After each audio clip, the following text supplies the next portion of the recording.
I'm going to introduce Dale Ryder, who's the president of the Parents Association, and Dale's going to make a few remarks, and we'll get going into the rest of our program. Thank you for being here today.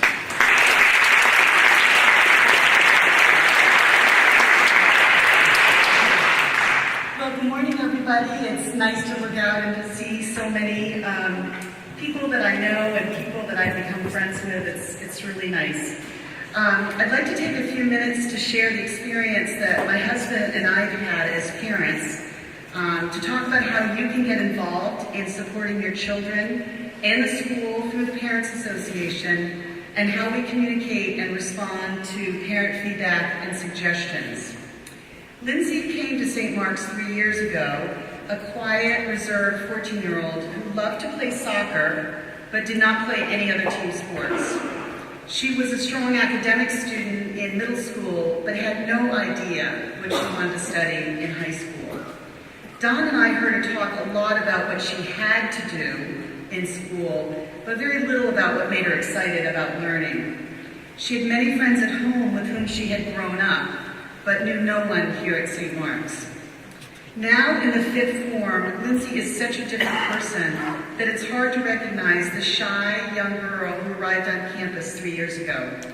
She plays soccer as well as squash and rowing, and now can't decide which sport she likes best. She chose to pursue a classics diploma and is talking about studying anthropology in college. She's excited about her classes and her teachers, and tells us about the work she is doing with a level of enthusiasm that we had not thought possible 3 years ago. Lindsay has made close friends and is assuming leadership responsibilities that she herself is seeking out. The confidence she now displays in her ability to take on and master challenges is truly amazing to us. I use Lindsay as an example, and I will tell you she'd be horrified if she knew that I was doing this, because she's typical of so many students here at St. Mark's who come to the school and graduate 4 years later truly transformed. It is a lifetime gift that the St. Mark's faculty, staff, and administration give our children that is played out in so many small and not so small ways every single day. As our children grow and evolve here at St. Mark's, so too is the school changing and transforming. The strategic plan provides a compass for the thinking that is taking place here at St. Mark's. There are ongoing discussions about making best use of student time. We're going to hear just a few minutes from Mike about that. Reviewing curriculum to ensure that it best accommodates student learning. Working through diversity issues. Mapping out global initiatives, undertaking campus building plans, and so much more. It is a time of change at St. Mark's, but not just for change's sake. The beloved traditions that are hallmarks of the St. Mark's student experience will stand, but much needs to be reviewed to ensure that a generation from now, St. Mark's will be an even stronger, more competitive institution than it is today. And so how does the Parent Association help in these efforts? Well, we as parents are the Parent Association. Please consider volunteering your time and your resources. Whether you are local or live far from campus, there are ways you can support the school and your child by volunteering at admission events, providing snacks or donations for games and exam dates, helping out at casino night, and through your support of the annual fund. In addition, the PA plans a number of events and activities through the year, such as the fall and spring potlucks and our monthly parent, faculty, staff book group. You will find all upcoming parent events, activities, and volunteer opportunities in the parent newsletter, Parent in the Know, which is emailed the last week of the month. You will also find weekly updates in the Dean's newsletter and on the PA Facebook page. In addition to these resources, please contact any member of the PA Executive Board at any time with questions or concerns. Your feedback is essential as we work in partnership with the St. Mark's admin team and the Board of Trustees to ensure that your ideas and concerns are heard. The Parent Association is supported in its efforts by the Advancement Office. And I don't know if Christine Del Vivero and Stephanie Katz are here, but they work tirelessly on our behalf to support our programs and to respond to parent requests and concerns. St. Mark's is a very special school, and we have very special families and students in community here. On behalf of the Board of the Parents Association, we look forward to getting to know you and working together to support St. Mark's and our students. It is now my pleasure to introduce Carolyn Kiley, who is a sixth form parent who is directing the parent efforts to raise money for the annual fund. Thank you very much. Carolyn?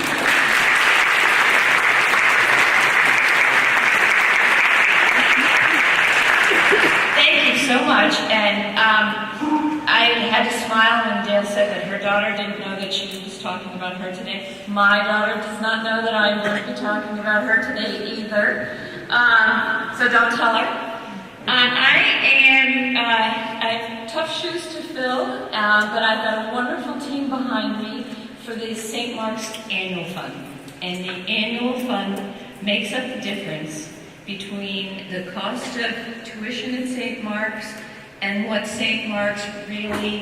it really costs St. Mark's to educate our children. And that delta is about 10% of the operating budget, which the annual fund fills. And the nuts and bolts of that, and that's nice, but I had my aha moment of this is what the annual fund really is. This year, totally unexpected. My daughter had a medical emergency during preseason soccer before school even started. We got the call at night from the nurse in health services. Within an hour and a half, Sarah was in the emergency department at emergency room at Children's Hospital in Boston. But she went with a list of what St. Mark's had done for her and a potential diagnosis. And children said, we'll start testing for that diagnosis because it was an uncommon one. But if it doesn't pan out, we're going to have to do broader testing. And 2 simple tests confirmed what the nurses had suspected. And by 4 in the morning, a whole plan was in place for Sarah, including surgery. But if it hadn't been for the quick work of St. Mark's, who knows what would have happened. But the most incredible thing happened at 9 the next morning when the nurse called me. And I'm thanking her, this woman had been up all night, and her response was amazing. It was, we treat your children as if they were our own. I was speechless. We treat your children as if they were our own. And then I started thinking about it, and that's been my experience here. From the door heads that my daughter's had through the years, through her advisor, through her teachers, through her coaches, everyone treats her like she's their child. And as a parent of a boarding student, that's wonderful. And that's when I had my aha moment. So the annual fund, to me and my family, is saying thank you. How do we say thank you to St. Mark's for treating our children as their own? And it's a true story, honest true story. And so I hope you have many thank you moments when you're here. I hope they're less dramatic than my thank you moment. Really. I hope you have lots of little thank you moments. You can save the big ones. You don't need that. So when you do get the solicitation for the annual fund, yes, think of it in terms of what it is. It's a component of the operating budget that needs to be met, but it's also your opportunity to say thank you. And you can say thank you at whatever level is fine for you. And St. Mark's appreciates any level of participation, and we want to increase our participation. So part of that this year, we want the senior class, the sixth form class families, to set an example to all the others. And our senior class gift target, if you will, is going to be 100% participation from the sixth form families. We fully feel that the sixth form families have a lot to say thank you for to St. Mark's. And so that's our goal, and it's an ambitious goal, and we're challenging all the other forms to try and beat us. With that, I'd like to just say In the next week or so, you're going to be getting a letter from Head of School John Warren about the annual fund. And then we're going to be having a phone-a-thon with our chairs. And if I could just introduce our chairs that are here. My vice chair for the overall annual fund and the fifth form chair is Caleb White. I'm not sure if Caleb's here. Mindy Armerfoss is over here. She's our sixth form chair. Chris McEwen is our fourth form chair. And we've got a wonderful, actually, and large team for the third form that's working.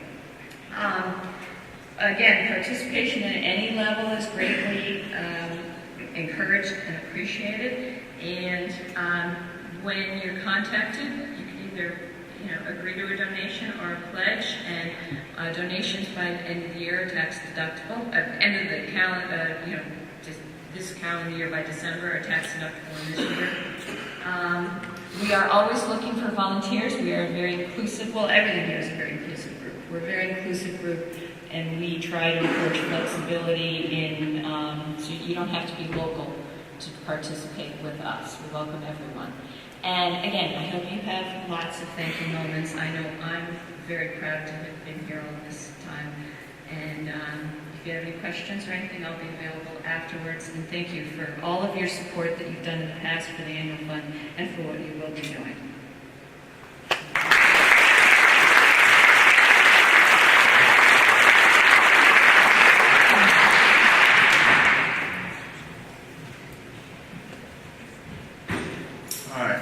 Me again.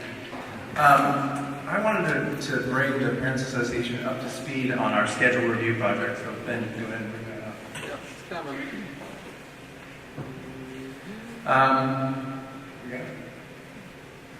This will get clearer, so just bear with me for a second. I'm going to apologize just quickly in advance. I've got a terrific head cold going from my son, so you'll have to bear with my voice if it starts to fail here momentarily. So, why are we doing a schedule review process? I think that's the first place we have to start.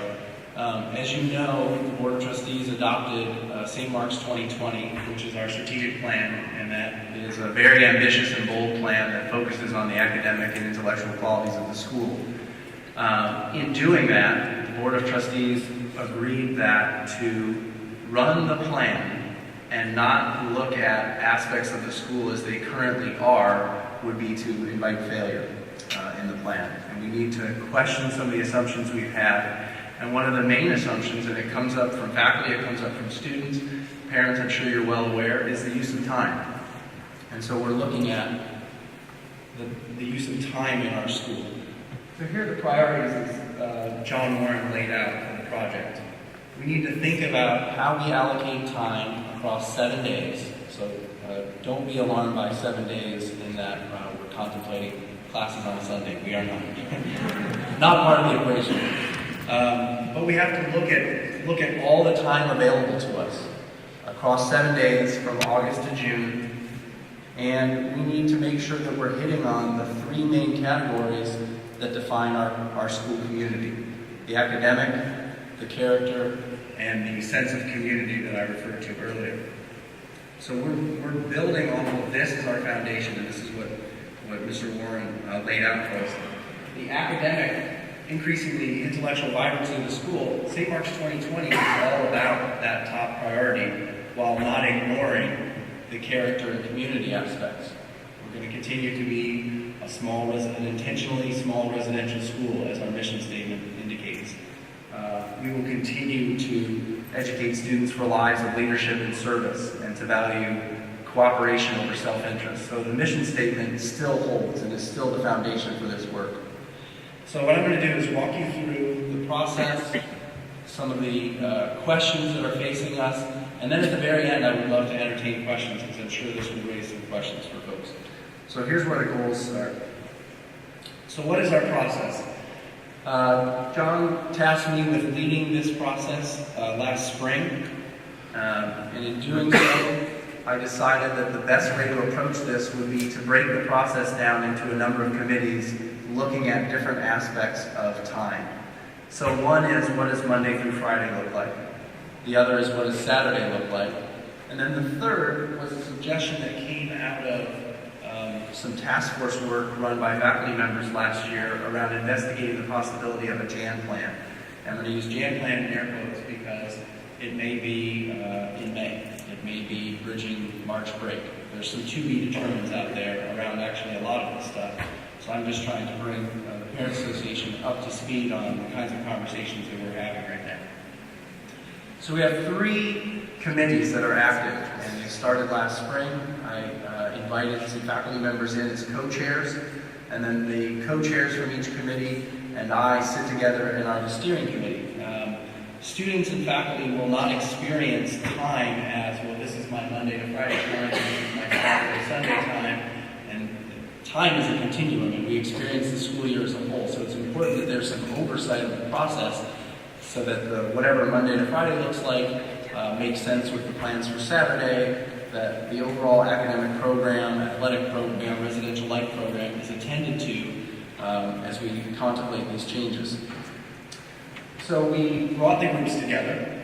They began doing some research, and we then decided that having heard a lot of feedback, mostly anecdotally from faculty members, that we were going to use part of our end-of-year June meetings to really dig into these possibilities. So asking the faculty, given what you know about our aims in strategic planning with global citizenship, with the STEM initiative, with the center, what are the ways in which we could reimagine the use of time such that we achieve those things by 2020? And that was a really animated meeting. And we spent about 3-4 hours on that on the first day of, I think about 3 hours, 9 to 12, on the first day of the June faculty meeting. And there was great sort of big picture dreaming. And we started with the idea of this Jan plan and what could the possibilities be there. And then we moved into Saturday, and then we moved into Monday to Friday. So we kind of went from the biggest possible ideas down to what's the lived experience in the school look like. As you can imagine, there are many different priorities in the school. One person's program, another person's program. What does the school look like from this type of student's perspective versus this type of student's perspective? And we're trying to weigh all of those. And so the faculty was really representing those viewpoints on behalf of students, on behalf of parents, because we have parents in that room who are also faculty parents, so they're hearing and experiencing the school in 2 different ways. But we got a lot of great input. Those 3 groups then set out over the summer to do research, to think about what other schools have done work like this, are doing work like this, and we are not unique in this respect. There are plenty of schools, for instance, in the ISL that run classes Monday through Friday. And so we looked at what do their schedules look like. There are schools in the ISL who have a Jan plan. How does that work? There are schools that have innovative offerings on Saturdays. How does that work? So we're pulling in research from a number of different institutions. We're not feeling that we need to necessarily invent this whole hog, but we do realize that what we have to do is make it our own. And whatever solutions we come up with, whatever changes we propose, have to work for our students and our school community. So we're not going to take something off the shelf and adopt it and sort of push through without any thought. So quite a bit of research happened. I pulled together the weekly schedules of 39 other schools and then whittled that down to 22 that had interesting things that we should look at, innovations in the way they use time for their weekly schedule, whether it was the way in which they organized their meetings or provided time for advising, or they had a chapel structure as we do, or they have an all-school meeting structure like we do, trying to figure out how do other schools that have a similar purpose, that have a similar background, use time in the way that we do, and in fact in the way that we want to. You're well aware, I'm sure, of the research on sleep. Adolescents, you're well aware of the lived research on sleep. You're well aware that adolescents don't function particularly well first thing in the morning. So what time should we be starting classes so that our students are actually primed for that learning opportunity? How long should classes be? Those are the sorts of questions that lie before us. So let me talk a little bit about the Monday to Friday process. As we process feedback from faculty, as we process the feedback indeed from students, thinking about what should our design imperatives be as we think about a Monday to Friday approach. So clearly, this project started out of the need to come up with a revisioning of time in support of St. Mark's 2020. So whatever we come up with, sure as heck better support the overall goals of that program. The faculty feels very strongly that we need to really think carefully about the contact minutes. So in terms of how many minutes per week are students in class. Out of those 39 schedules, and then I pulled that down to 22, there's a range of contact minutes that different schools employ. You can look at some schools who are at 195 contact minutes per class per week, up to 320. But the 320 is you're only taking 3 classes, and you do it on trimester. So there's many, many ways to approach the use of time Monday through Friday. So we're thinking about how many minutes per week should classes meet. We're looking at what's the possibility to accommodate later start times. And clearly, if there's a later start time, that's going to push your finish time. How does that interact and impact our athletics program and our ability to compete against other teams that may have earlier release times? We think there's a real opportunity to support programming in the Monday to Friday schedule that falls outside of what I would call traditional academic realm. And the school is already supporting this work already. We have several co-curricular blocks built into the day. And the way that works is that's when students are engaging with their peers in terms of peer discussion leader conversations. It's the way we employ or deploy rather some of our health programming. We have a lot of advisor-based conversations that happen during that. So we see, and I think part of why we're here is that we believe that education happens outside of the classroom. That it isn't just about what they're getting in their English classroom and in history and in math, but that having the kinds of conversations that we want to have as a school is of great value to the overall development of students. And so we need to think about what are those programming imperatives. Thinking about the number of classes for which students have to prepare in a day. We have 7 different class possibilities right now, and we organize those on a color basis. Red, orange, yellow, green, blue, not purple, but plum, and brown, right? Not purple, plum. And so we need to maintain a certain number of class blocks so that students can take the number of classes that they want. But what's the right number of classes that a student should be reasonably expected to prepare for in a day so that they can actually get the most out of the work that they're doing at home and not sort of feel like they're running on a treadmill as much? There's an opportunity to create consistency in our week-to-week schedule. If you were here last night, you know that many of our students are participating in private music lessons, for instance, and that means that we are bringing in adjunct music teachers to give lessons, to run our ensembles, to run our orchestra. And if we have a schedule that's bouncing around all over the place, supporting our music program gets harder and harder and harder because those adjunct music faculty are teaching at Fay, they're teaching at BB&N, they're teaching at Rivers. They're piecing together a bunch of different schools so that they can carve out their living during the week and then perform oftentimes in the evenings and weekends. So we need to have a somewhat predictable schedule so that we can continue to support our music program specifically. One of the things that Mr. Warren set out is building off and harnessing the power of our small community. So right now, we have 2 seated meals, we have 2 chapels, we have 2 all-school meetings, and we feel very strongly that bringing the school together in those ways is a defining characteristic and something that makes this school very special. I think when you see the monitors run school meetings and you think about the care that they put into that moment, if you sit through a chapel and you see a student have the opportunity a sixth form have an opportunity to reflect on their experience in the school, those are really powerful moments for our school. And I think because we're a school of 350 people, you know who those people are, and it makes it all the more important. We don't want to see those kinds of things go away as we transition to a new schedule. So we've got to maintain those community gatherings within the context of our week.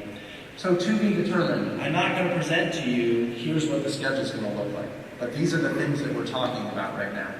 How many classes per week? How long should the meeting blocks be? How many co-curriculars or meeting blocks should support the outside of the classroom type of education that we hope to have? And what should our start and end times be? So what you can see is that to be determined is essentially the schedule. And well, that's what we're working on. I will say that part of the summer work was asking the committee members to go off and do some design based off of what we saw in terms of our research, based off of the end-of-year faculty meetings, and we came back, the committee of 5 people came back with 17 different Monday to Friday schedules. That's a lot of work and a lot of thinking that went into that. We then culled that down to 7. So there are 7 still in the bank, and our plan is, beginning on Tuesday of next week, to share them with faculty and students using the student and faculty resource rooms and allow students and faculty to write their feedback on each schedule on the walls, capture those, and then we can keep the refining process going. We're building out towards making this decision later in the fall, in early December. So that's Monday to Friday for right now. Saturday program. St. Mark's will continue to be a 6-day school. We will continue to have a vibrant program on Saturdays. We just think it can look different and can better support the overall goals of St. Mark's 2020. We see this as an opportunity, particularly compared to schools that don't currently have Saturdays, as this is time that can allow us to engage with our students in some deeper, more protracted, interdisciplinary work. This is the kind of opportunity that allows us to harness the amazing location that the school has, halfway between Boston, halfway between Worcester. But when you have a weekly schedule that doesn't easily allow students and faculty to leave campus to actually take advantage of that location, that's something that we should think about carefully. Looking at the developmental approach to education, how can we think about what does a third former need out of those types of experiences that might be different from a sixth former?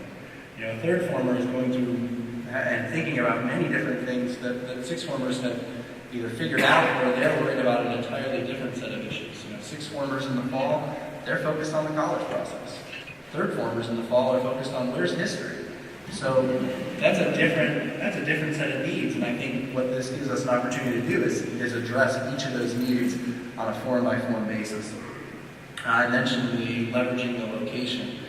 One thing that the committee has realized is that we already operate in a pseudo-trimester setup with our athletic seasons, and so that we should break this programming down on the sports seasons and allow different types of programming to happen and different choices to be made from season to season to season. So we see an alignment between our athletic seasons and whatever this Saturday programming might look like. The last point should not be overlooked. We see this as an opportunity to build in some rest, to actually take the temperature down in some important ways on the school. That allows students to tend to the work, that allows students to go deeply into this work, to do it well, to do it in a healthy way, and the same for faculty. Allow them to tend to their professional development, their personal lives. We see this as a real opportunity for the school. So what did we determine? We determined that we need to figure out the structure for Saturday. And so what that looks like at this point, I can say this much, is that we imagine roughly 8:30 to 11:30 block. And how we use that block will depend on possibly the form. You know, the third form may be meeting and having 2 things that happen in that block. It could be that we're going to use 2.5 hours and then finish with school meeting on the tail end of it. So it's going to depend on the needs. You know, if you were going to do an off-campus service project, and that would flow right from our mission, if you're going to do an off-campus service project, then you've got from 8:30 to 11:30 to go somewhere, do service, and come back, and then maybe in the next Saturday you're reflecting on that service and what does it mean to you and what does it mean to do service. So we see these as the opportunities. How do we structure a year-long Saturday program? And we can think about that by form, we can think about that in the context of the whole school. What should the requirements be? I know that it could be that students don't value as highly what happens on a Saturday, and so one, we want to make it a worthwhile endeavor for them. We're not thinking this is fluff. We're not thinking of Saturdays as being a dumping ground for everything that we couldn't do Monday through Friday. So we want to make sure that this is a meaningful experience for them and thinking about what would the requirements be. And that's part of a whole bigger conversation that, you know, as we think about our graduation requirements and overall requirements in the school. The Jan plan, again, January quotes. This is a model that many colleges employ. When you have a winterim, you would basically do a single activity or academic experience, possibly a travel experience, over the course of a couple of weeks. So Brooks actually started this, and I think they ran it in their first year last year. Brooks is another ISL school, if you're familiar with that. So we know that it can work with our athletic league. We know that it can work with schools that have the same level of academic rigor as us. We're just trying to figure out when and where it would be appropriate. I do want to note that we don't see implementing this any sooner than the 15-16 school year. We feel like next year, 14-15, is the opportunity to implement a new Monday to Friday schedule and the approach to Saturdays, and see what that change looks like, see how that feels, what do we need to adjust, and then if that feels good and we feel ready as a school community, then we can move forward with the January plan and think about what those offerings might be. Part of the Mobile Citizenship Initiative is helping students build a sense of empathy through travel and immersion experiences in other cultures. We feel like if we're going to build that into our school, that those trips can't always just happen over March break. They can't always just happen over summer break. And so we see this as a possible way to build those experiences into our curriculum.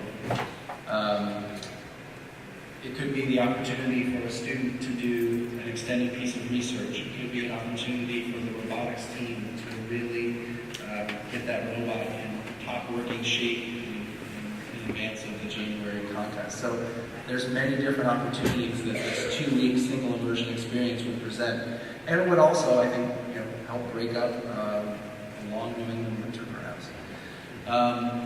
When should that be? Should it be as we move into May, and that's the way that a student would finish the year, as a sort of culminating project? That's a possibility and something we've discussed. How many weeks long? Is it 2 weeks? Is it 2.5? Is it 3? Probably no longer than 3. And then what does that mean for the length of our school year? We need to think about that in terms of our other academic needs and desires and maintaining the academic rigor of our school. Nothing comes for free, right? We're making decisions here about priorities that the school has in terms of its use of time. And so that's something we have to figure out. So what's next? So here we are. We're going to push into late October. And as I mentioned, next week we will bring the faculty and the students up to speed on what those Monday to Friday schedules look like.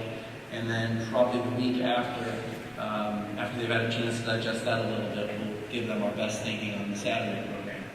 On Thursday, October 24th, faculty meeting, we will be sitting together as a faculty, having given the faculty the opportunity to process those individual schedules, seeing what the student input is on those schedules. That'll be the first opportunity that we actually all sit in a room together and think through what those mean.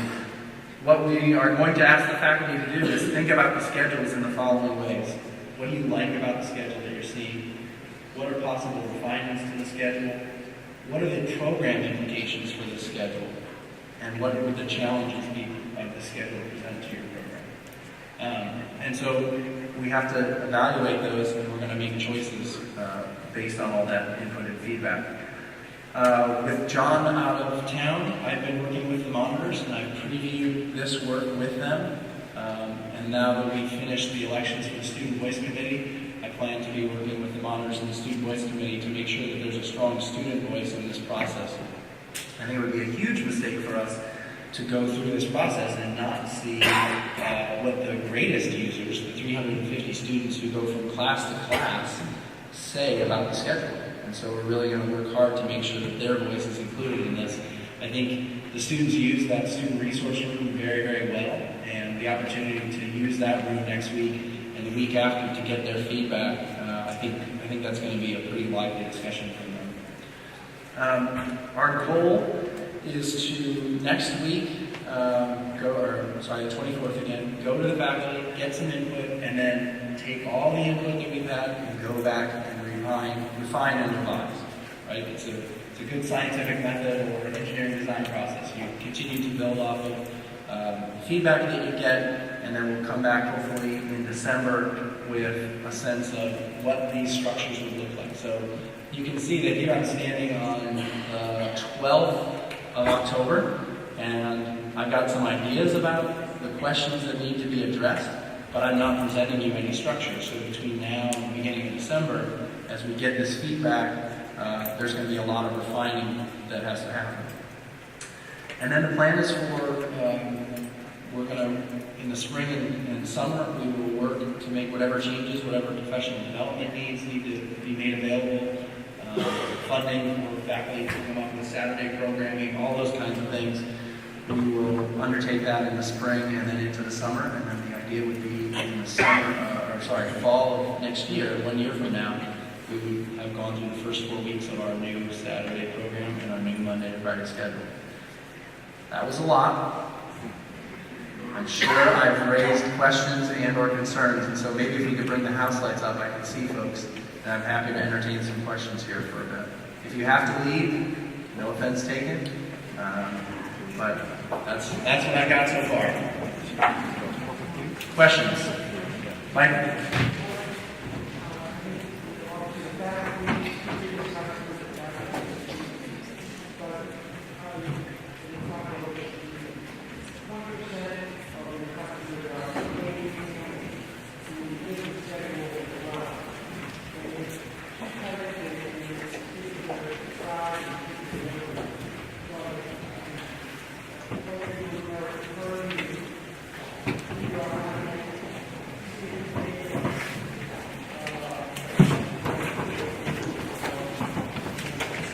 So I think having the student input and getting their lived experience will be key to that, but that's a good point, Mike. Other questions or?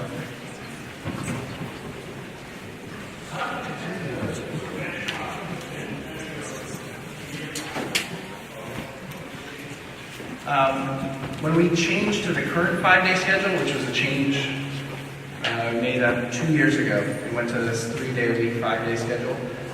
Surveying faculty and students and understanding what the impact in their lives has been in terms of, the things we value. How is it helping them achieve the goals of the strategic plan? That's obviously going to be probably more of a faculty in the classroom and programmatic question. But from the students, what's their lived experience? Do they see that as a positive change or not? We're going to look at, of course, the external metrics that we always look at to judge rigor. We're still going to value academic rigor in the institution. So it's a tricky balance, but we also know that we're not the first to tread this ground. We've got half the schools in the ISL run a Monday to Friday schedule. So this we're not inventing something. It's just new for this. But it's a worthwhile consideration.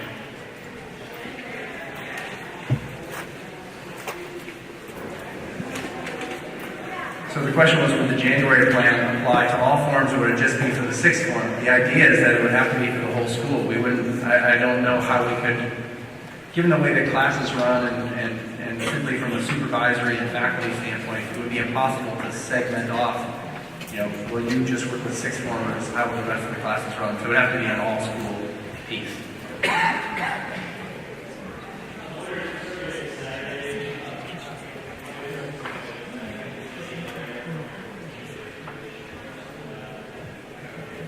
There's a great program, actually, I'm glad you asked that. The question was, are there any innovative Saturday programs out there? I would encourage you to look at Western Reserve Academy, which is in Hudson, Ohio. And Western Reserve made this change and has been very inspiring to us in terms of offering interdisciplinary coursework and then doing some leadership and service training as well. So that's a great model, and that may give you a better sense of that. They are in their 2nd year of it, and the feedback, having talked to their dean of students and their dean of faculty, is very positive from their community. Community defined broadly, meaning students, parents, and faculty. Yeah.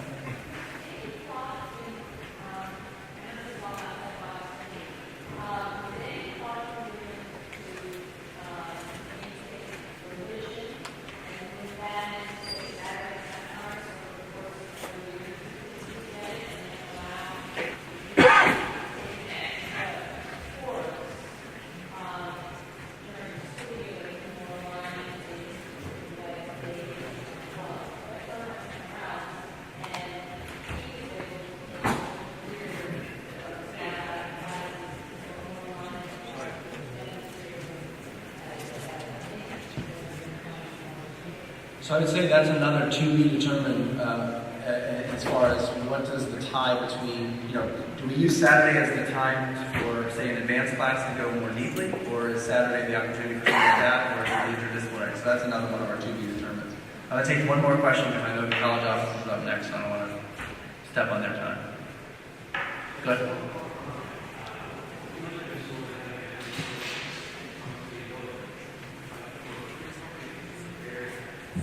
I'm sorry? Great. So the comment was terrific. I will step into the back and hang out a couple minutes. I know the college office is up next and they're excited to meet with you. Thank you so much for attending, and we'll see you around this weekend.